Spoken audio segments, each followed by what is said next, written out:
Buntag, no? Good morning to everyone, no? Ning kabuntago, no? Adlong Domingo, adun tay share, no? Ang sa may share na to ning kabuntagon is ang importante na tong share is ang about salvation. May tungod sa kalawasan sa tao samtang buhi pa ng kalibutan na is mangandam tada, ano? At before ko madto sa mensahe, magampo ko, Lord God, salamat ang takna sa kabuntagon tayo ko kaalam verse pagsabot sa pulong Jesus name we pray, amen. Ngayon ang pulong sa Diyos yung takna sa kabuntagon direta sa libro sa Matthew, no? Book of Matthew chapter sa Bisaya aron klaro tataw ang pulong sa Diyos ari sa Bisaya basaho, no?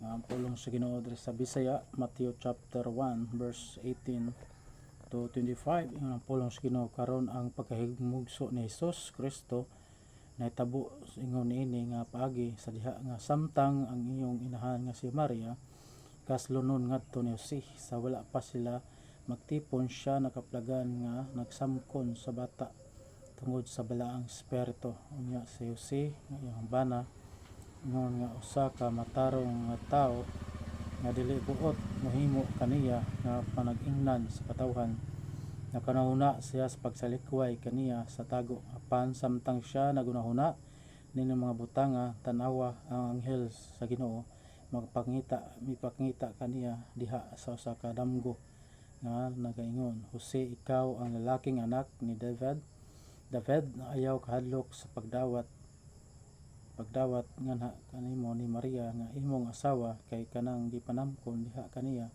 iya sa blang espiritu ug siya magahimugso sa usa ka lalaking anak ug ikaw magatawag sa iyang ngalan nga si Jesus, no? Kay siya muluwas sa iyang katawhan gikan sa ilang mga sala, no? 22 karon kining tanan ay tabo aron matuman kining gisulti sa Ginoo pinaagi sa propeta nga nagingon, tanawa ang usa ka birhen nga mga samkon og usa ka bata nga magahimugso sa usa ka lalaking anak ug sila magtawag sa iyang ngalan nga Emmanuel. Tawag po ng Dios dinhi Emmanuel, no? Nga nagubad ang Dios uban kanimo. Ang pulong sa Ginoo sa 24 unya si Jose sa diha nga gibangon gikan sa pagkatulog mihimo ingon nga gisugo kaniya sa anghel sa Ginoo gidawat niya ang iyang asawa. Last verse, ug wala midulog kaniya hangtod nga siya gipahimugso sa iyang gikinahanglan og lalaking anak ug siya mitawag sa iyang ngalan nga si Jesus. O kining atong pagtulunan nining taknas kabuntagon maigsoon, unang kuan dinhi nga atong pagtulunan kini dinhi nga og siya magahimugso sa usa ka lalaking anak, ikaw magatawag sa iyang ngalan nga si Jesus, no?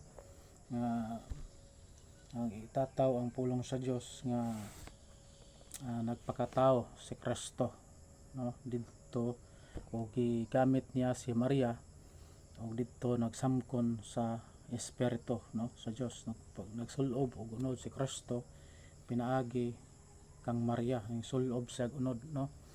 Atong basahon dira sa 18 nga ang pagkahimugso ni Jesus Kristo nitabo sa ingon niini nga paagi nga nagsamkon, no, si Maria na nahibulong si Jose niini nga buntis naman nga wala pa hilabti, no? Wala nga diha sa usa ka higayon nga gipanamguhan si Jose sa anghel sa Dios nga dawaton niya si Maria, no? Kay tungod kay gikan kini sa espiritu sa Dios, gilalang kini sa balang espiritu ug kato yang diha sa sabakan ni Maria mao kato si Jesus Christ, no? Nagpakatao siya diha sa sabakan ni Maria, no? Dito siya ug natao siya ug giingnan ta dinhi sa Ginoo nga siya ang magaluwas kanato sa atong pagkamakasasala ingon diri sa 21 nga og siya magahimugso sa usa ka lalaking anak nga ikaw magatawag sa iyang ngalan nga Jesus, no? Gitawag ang nahimugso si Jesus Christ ini nagpakatao na si Kristo ug natawo si Kristo ani nga time is gipanganlan nila nga si Jesus, no? Kining ngala na nga si Jesus mao'y luwas sa iyang katawhan gikan sa ilang mga sala. Mao na nga giluwas ta ni Kristo ug nagpakatawo si Kristo ning kalibutan na adunay purpose, adunay katuyuan aron sa pagpalansang ngadto sa cross, no. Mao na nga mi-offer si Jesus Christ sa iyang kagalingon, no, nga mo luwas kanato, pinaagi siyang kamatayon dito sa cross Kalbaryo. Ang plano sa Dios sa iyang amahan na ipadala niya ang iyang bugtong anak nga mosunod si Kristo, o nagsulob ang unod si Kristo kay Dios malagi si Kristo espiritu man. Mao na nga nagsulob siya unod, nag-Dios siya nga napakatao kay aron siya ang iyang dugo ipaagas dito sa cross Kalbaryo. Kung wala siya nagpakatao, wala siya magsulob og unod, mao na nga dili pwede nga ilansang sa cross ang Dios nga espiritu, no. Mao na ang paagi sa Dios nga amahan nga si Kristo ipadala niya sa kalibutan aron sa pagpakatao ug magsulob og unod, no. Nagiandaman sa amahan nga sa unod, no. Pagkatao si Kristo pinaagi sa nagsulob siya unod aron siya makita sa mga tao ug kini plano sa Dios amahan nga kini siya may muluwas kanato gikan sa atong mga kasalanan. Ug dito ang paagi niini nga nagpakamatay si Kristo para sa atong mga sala makaigsunan. Mao na ang buhaton sa usa ka makasasala. Number 1 is repent your sin unto God. Number 2, accept as a sinner. Number 3, accept Jesus Christ as a personal Lord and Savior. Mao na buhaton sa usa ka makasasala aron siya maluwas, no. Mao na ang pamaagis sa kaluwasan aron kita maluwas is motuo lang diha ni Kristo. Makita ni buhat Acts buhat 16:31 ato ang bihan ng Biblia. Lalikyatan nato ang pulong sa Dios. Buhat 16:31 ug sila mingon, tuo sa Ginoong Hesus Kristo ug ikaw maluwas ug ang imong panimalay. Mao na nga ang saad sa Dios sa diha nga ang pamilya ug iyang anak maluwas, ug sa diha nga naluwas ang iyang anak gamiton sa Dios aron ang tibok pamilya maluwas, no. Mao na pamaagi sa Ginoo sa kaluwasan nga motuo lang ta ni Kristo. Nga pinaagi gyud sa pagtuo nato diha ni Kristo maluwas kita, no. Kay nagingon ang Belang Kasulatan diha sa Efeso 2:8-9 nga naluwas kita pinaagi sa pagtuo tungod sa grasya sa Dios, tungod sa kaluoy sa Dios, no.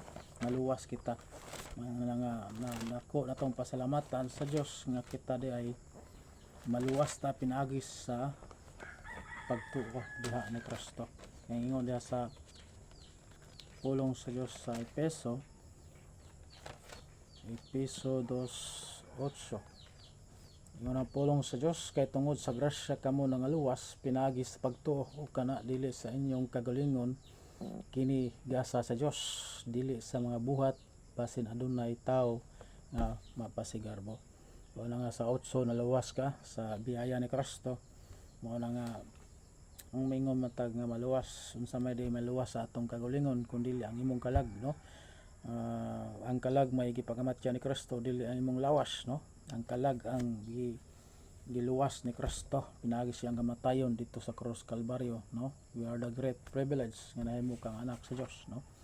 Mahimo kang anak sa Dios sa diha nga imong gidawat si Kristo. Makita nimo sa John 1:12, no. But as many received to him, to give him power to become the sons of God, even to believe on his name. Sa tanan nga mudawat umutuo sa iyang ngalan ang Ginoo, mahatag kanimo kagahom nga mahimo kang anak sa Dios. Manang we are the great privilege nga imong tuon si Kristo sulod sa imong kasing-kasing aron maluwas ka. I hope ko nga aduna kamoy nakuha mapagtulunan ning kabuntagon mag-ampo. Lord God, salamat sa imong pulong. In Jesus name I pray. Amen.